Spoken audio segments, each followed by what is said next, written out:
Salut à tous, c'est Amine, de retour pour un nouvel épisode du Dunk Hebdo NBA podcast. On continue aujourd'hui nos previews avec notre format Pourquoi votre équipe ne gagnera pas le titre.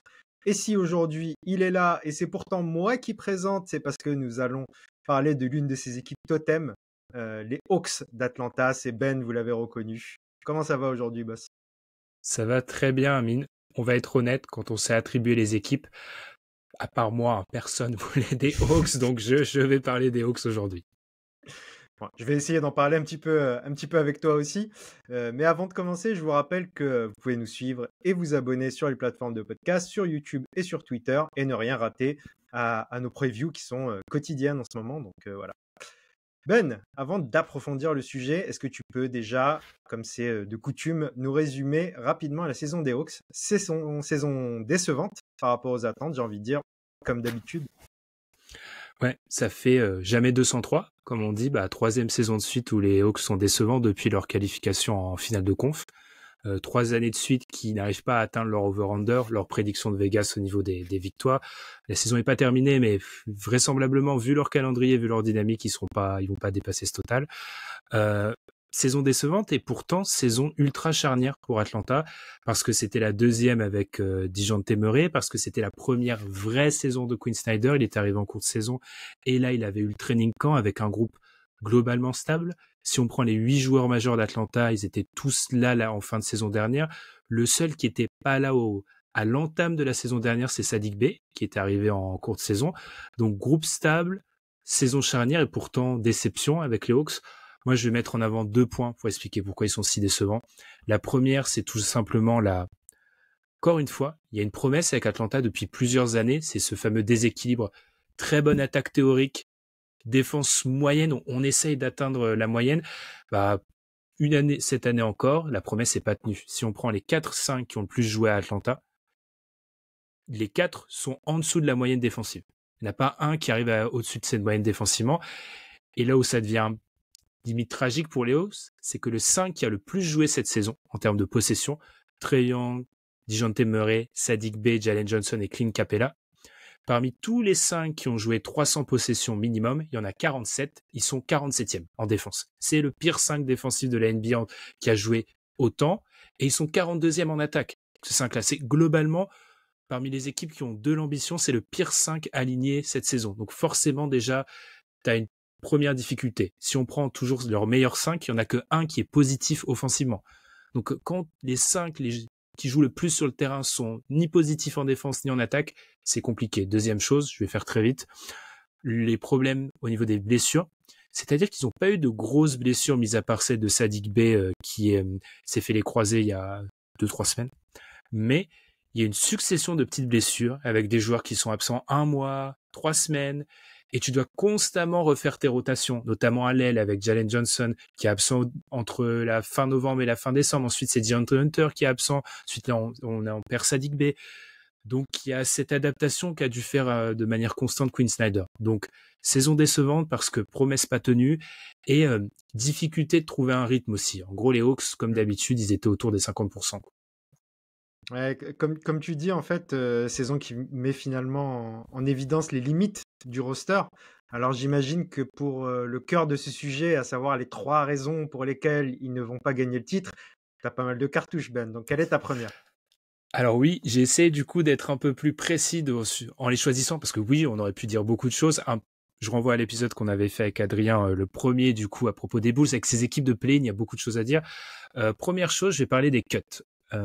Au début de saison, en gros sur les 2 premiers mois, voire un peu plus de saison, on a les statistiques de cuts sont disponibles depuis 2004 en NBA. Les Hawks étaient sur les bases d'être la pire équipe défensive sur les cuts depuis 2004. C'est-à-dire qu'ils se faisaient absolument ouvrir sur les cuts. Alors pourquoi? De manière assez rapide. Cette année, Quinn Snyder, ils sont ultra agressifs sur le porteur de balle. Et du coup, ils ont tendance, avec comme objectif de blitzer le porteur de balle ou faire beaucoup de hard edge pour faire lâcher le ballon. Le problème, c'est que quand tu fais ça, tu as besoin que tes autres défenseurs, parce qu'en gros, tu vas défendre à 4 contre 3 à un moment, globalement, tu as besoin que tes autres défenseurs soient et un œil sur le ballon et un œil sur leurs joueurs.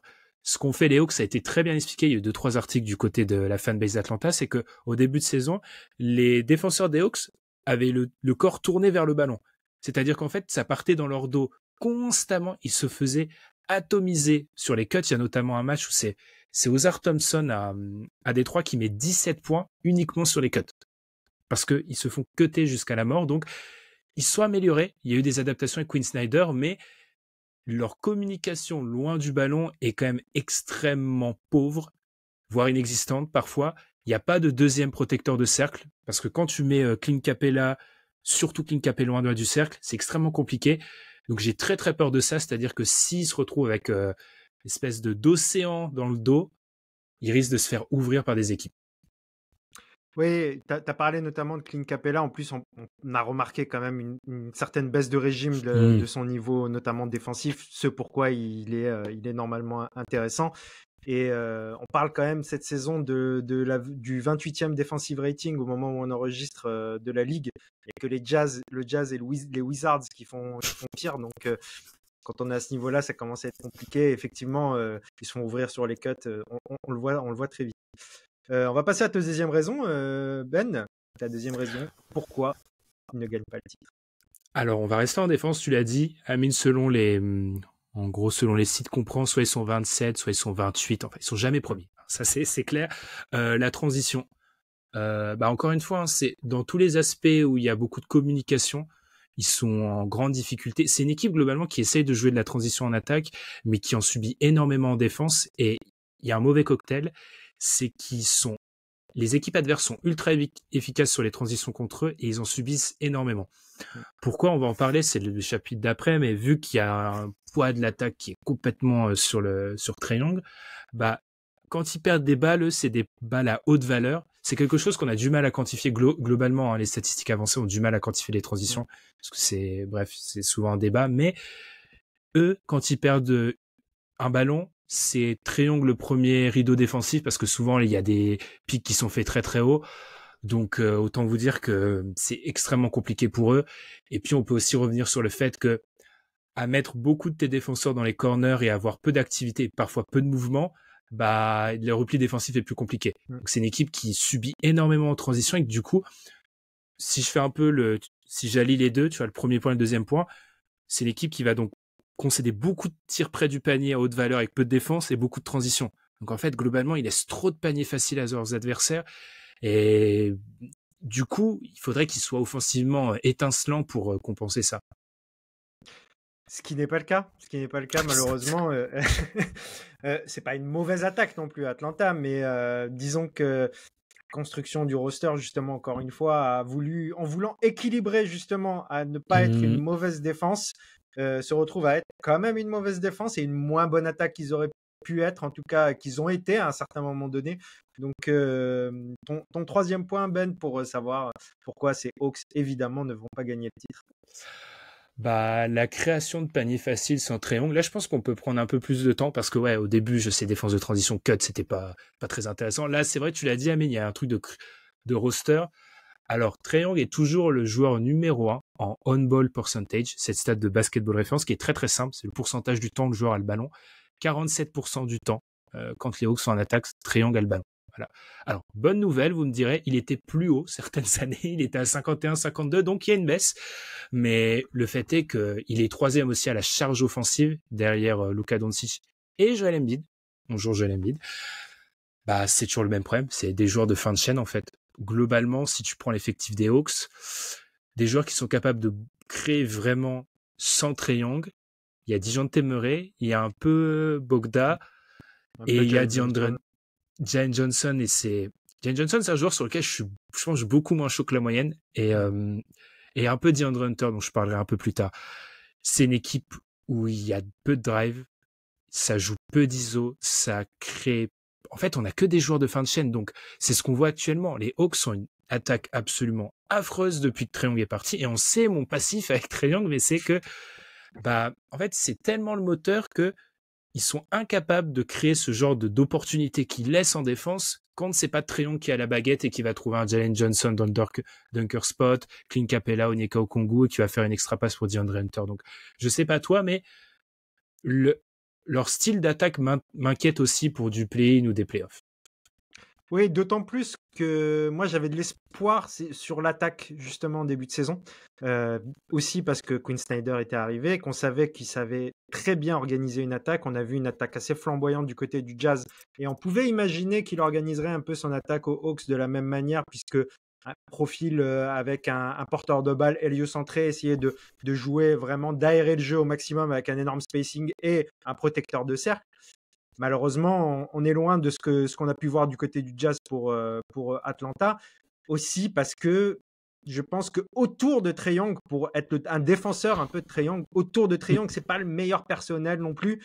Quand il est là, déjà, son attaque se porte mieux. Quand il n'est pas là, c'est vraiment très difficile. Mais je pense qu'il n'y a pas le personnel adapté pour jouer peut-être mieux offensivement et profiter au maximum de ses qualités principales, qui est de créer le jeu. On a voulu ajouter justement des ball handlers, on va dire, de qualité, on va dire, moyenne, moyenne plus, avec un Dejounte Murray justement, pour lui apporter surtout de la défense. Et finalement, cette année, Dejounte Murray, toujours à peu près le même en attaque, mais il est moins bon en défense. Et déjà, ça n'avait pas réglé le problème, mais en plus, il est moins bon en défense. Donc, on a l'impression que les Hawks sont constamment en train de mettre des pansements sur des jambes de bois et que c'est ça qui crée cette difficulté. Et je suis vraiment d'accord avec toi.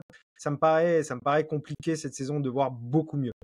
Mais c'est vrai, tu vois, par exemple. Alors, moi, je serais partagé sur l'impact de Quinn Snyder, en fait, parce que je trouve que c'est une déception, parce que, alors, il y a un problème d'effectif. Je suis complètement d'accord, il y a un problème de profondeur. Je l'ai dit, ils ont 8 joueurs. En fait. Et si t'en as un qui se blesse, voire deux, tout de suite, tes rotations sont très très faibles. Et je sais qu'il y a beaucoup d'espoir sur certains jeunes talents d'Atlanta, mais quand tu as une équipe qui vise les playoffs, il y a certains joueurs qui sont pas admissibles dans une rotation. Et quand on regarde le profil statistique d'Atlanta, oui, ils sont moins dans le 2 à outrance, le long 2 comme ils ont pu l'être à une période sous Nate McMillan, mais il n'y a pas de révolution. C'est toujours une équipe qui est très peu au cercle et c'est une équipe qui est encore moins au cercle quand il n'y a pas Trae Young. C'est-à-dire qu'en gros, l'accès au cercle, c'est l'accès au cercle que décide Trae Young. C'est Trae Young qui va faire une passe et des mecs qui s'octroient l'accès au cercle par eux-mêmes, il y en a très très peu dans l'effectif. Hein.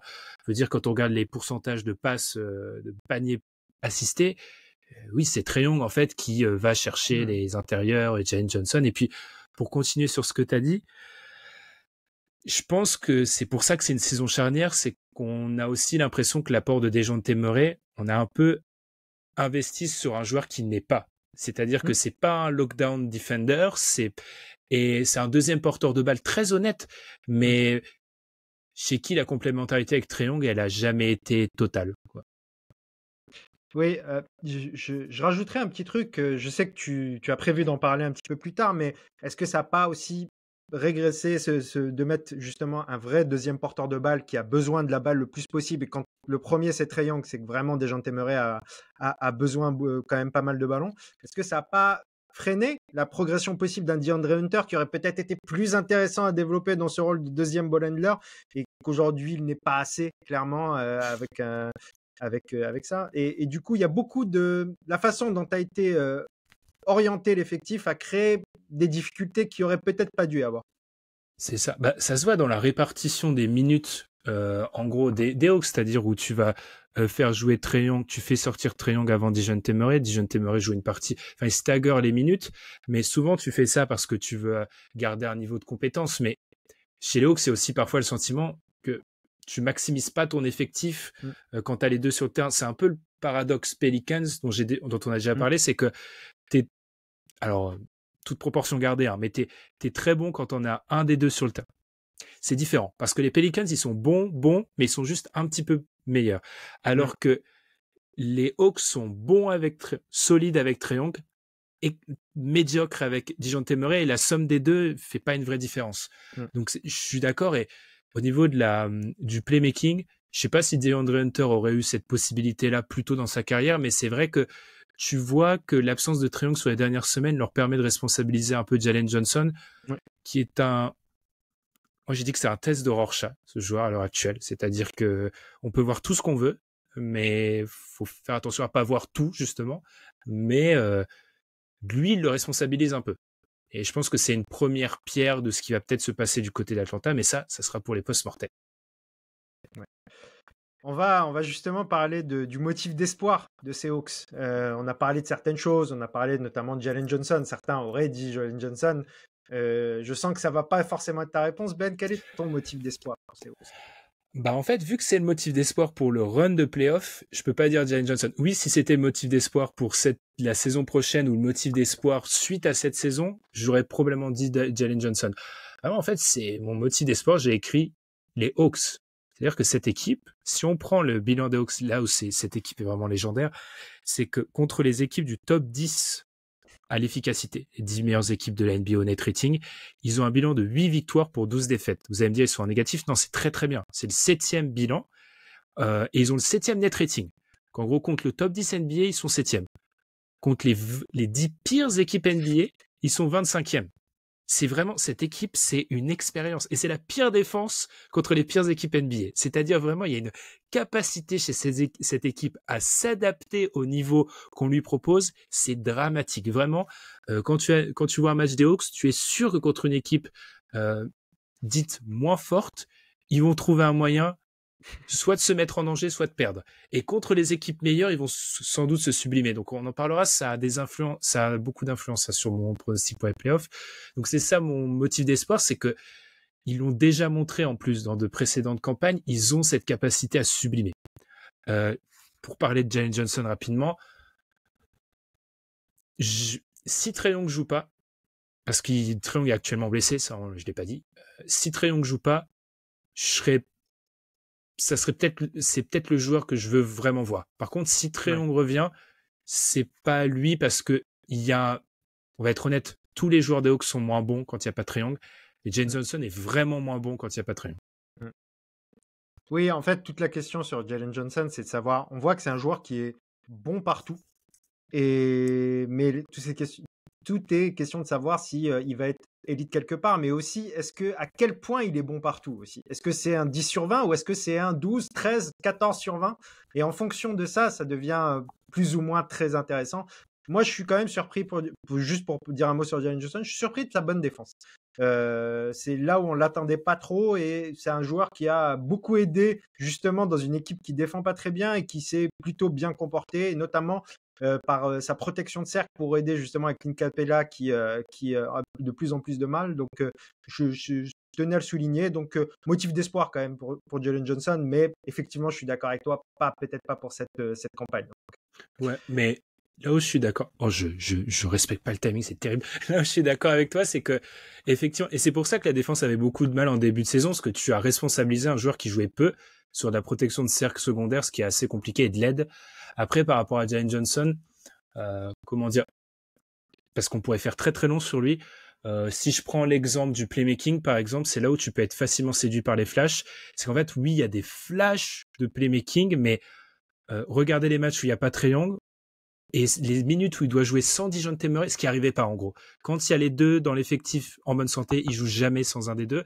Bah, il peut pas être playmaker primaire ni secondaire à l'heure actuelle. C'est un connecteur en bonne voie. Voilà, on va dire ça. Et c'est pas le seul aspect. Par exemple, c'est un mec qui claque des dunks incroyables, mais quand tu regardes ses stats à la finition près du cercle, il est pas dominant. Donc ça, il n'y a pas d'excuse. On peut me dire, ah oui, il y a un intérieur à côté. Oui, mais les mecs qui sont dominants près du cercle, ils dominent même en théorie dans la finition très près du cercle. Donc, je sais pas. C'est un joueur... tu as inventé le joueur Schrödinger, j'invente le joueur test de Rorschach. Très bien. On va la garder celle-là en tout cas. Du coup, ça sera pas ton joueur clé aujourd'hui, mais on en a beaucoup parlé, donc c'est déjà très bien. Mais du coup, c'est qui le joueur clé pour cette campagne de playoff? Hors superstar, on le précise, on ne doit pas choisir une superstar. Donc, pas de Trae Young. Ouais, pas de Trae Young. J'ai intégré DeJounte Murray dans ma tête. Je me dis superstar, je vais virer les deux plus importants joueurs. J'ai pas pris Jalen Johnson, je vais prendre DeAndre Hunter parce que DeAndre Hunter, il est vital pour les Hawks en playoff dans sa capacité à agresser les mismatchs. C'est un joueur qui a des références avec des guillemets en playoff. Il y a eu 2-3 perfs très intéressantes. Il y a notamment le match 5 il y a 2 ans en playoff contre le Heat où les Hawks sont à la ramasse, où vraiment il y a Trae Young fait un mauvais match, vraiment un mauvais match. Et notamment dans le 4e quart-temps. S'il y a un semblant de match, c'est parce que DeAndre Hunter est constamment dans l'agression. Dès qu'il croise, je suis été revoir les images en préparant. Il y a un moment où il reçoit une balle à 3 ou 4 secondes de la fin, il pénètre, mais il rafute Gabe Vincent. Vraiment, il le rafute.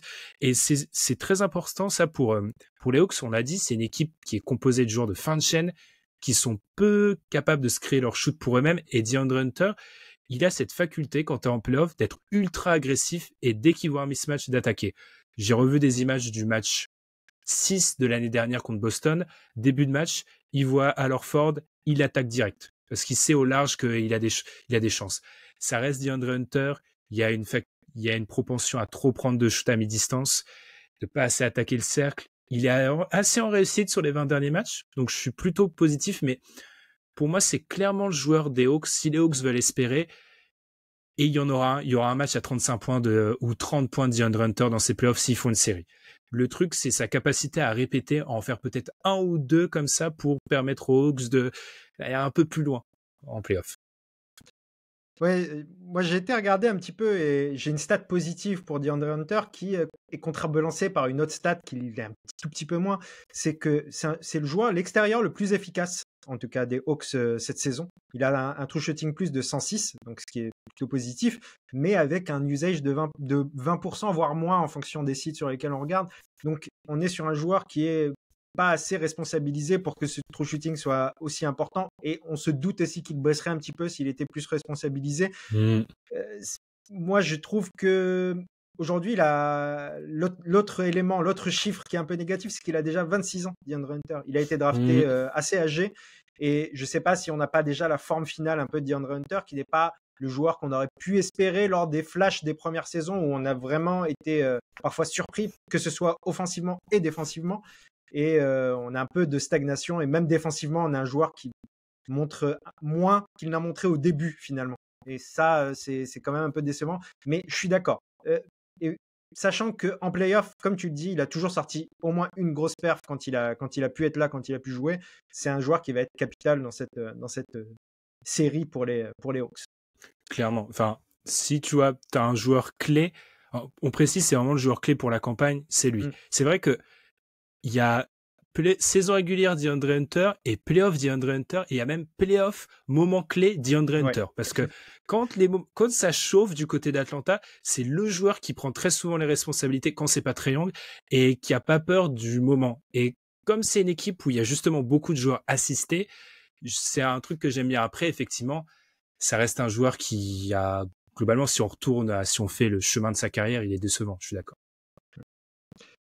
On va passer à la dernière étape de ce pourquoi les Hawks ne vont pas gagner le titre. On va définir un petit peu le plancher et le plafond. Alors, le plancher de ces Hawks pour toi, Ben. Le plancher des Hawks, sachant qu'on est sur une équipe un peu Dr. Jekyll, Mr. Hyde, c'est une performance absolument cataclysmique sur le premier match du play-in et une sortie par la petite porte. Vraisemblablement, ils vont finir 10. Vraisemblablement, le premier match, ça sera à Chicago contre Boston, pas du tout. Premier match à Chicago contre les Bulls. Alors moi, je l'ai dit dans le podcast avec Adrien, c'est une équipe qui s'adapte vraiment à la compétition, et de l'autre, les Bulls sont une équipe qui est extrêmement bonne pour battre les mauvaises équipes, mais qui a un peu plus de mal contre les bonnes. Donc, c'est vraiment un cocktail un peu intéressant, un peu intriguant. Pour moi, c'est leur plancher. Après, leur plafond, il y a un plafond avec et sans Trae Young. Le plafond sans Trae Young, je pense que c'est aller en playoff et se faire sweep. Le plafond avec Trae Young, c'est faire un peu comme l'année dernière et profiter de Boston qui est un peu amorphe et d'en voler 1 ou 2. Ouais. Je pense qu'on est d'accord là-dessus. Il y a pas...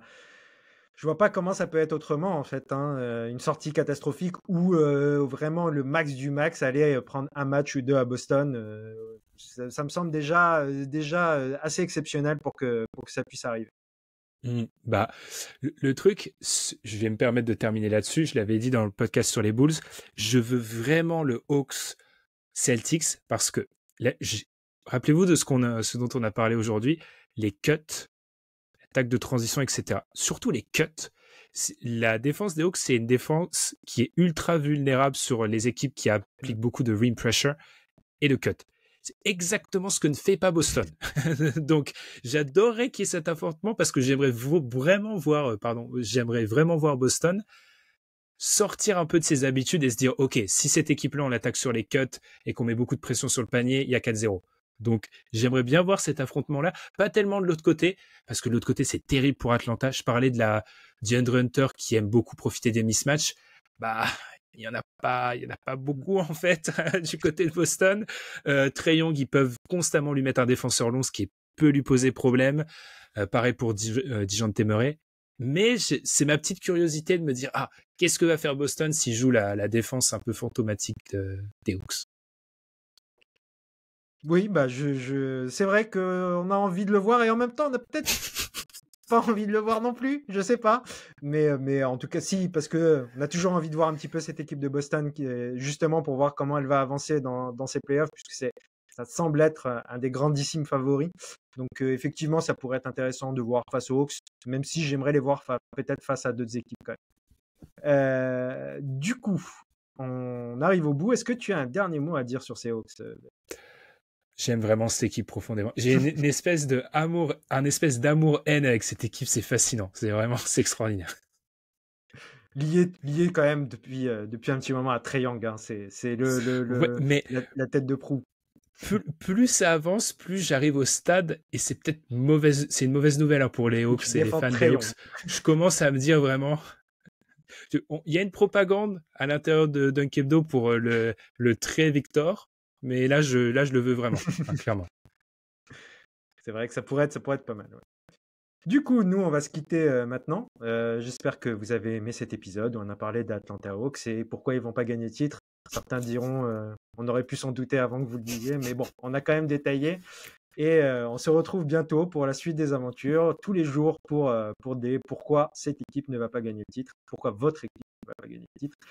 Et n'hésitez pas à nous suivre sur les réseaux, sur les plateformes de podcast, sur partout. Donc voilà, je fais le travail de Ben devant Ben, donc là j'attends son approbation. Et puis c'était parfait, c'était magnifique. On se retrouve Merci très vite. Amine. Salut. On se retrouve très vite. Salut Ben. Ciao.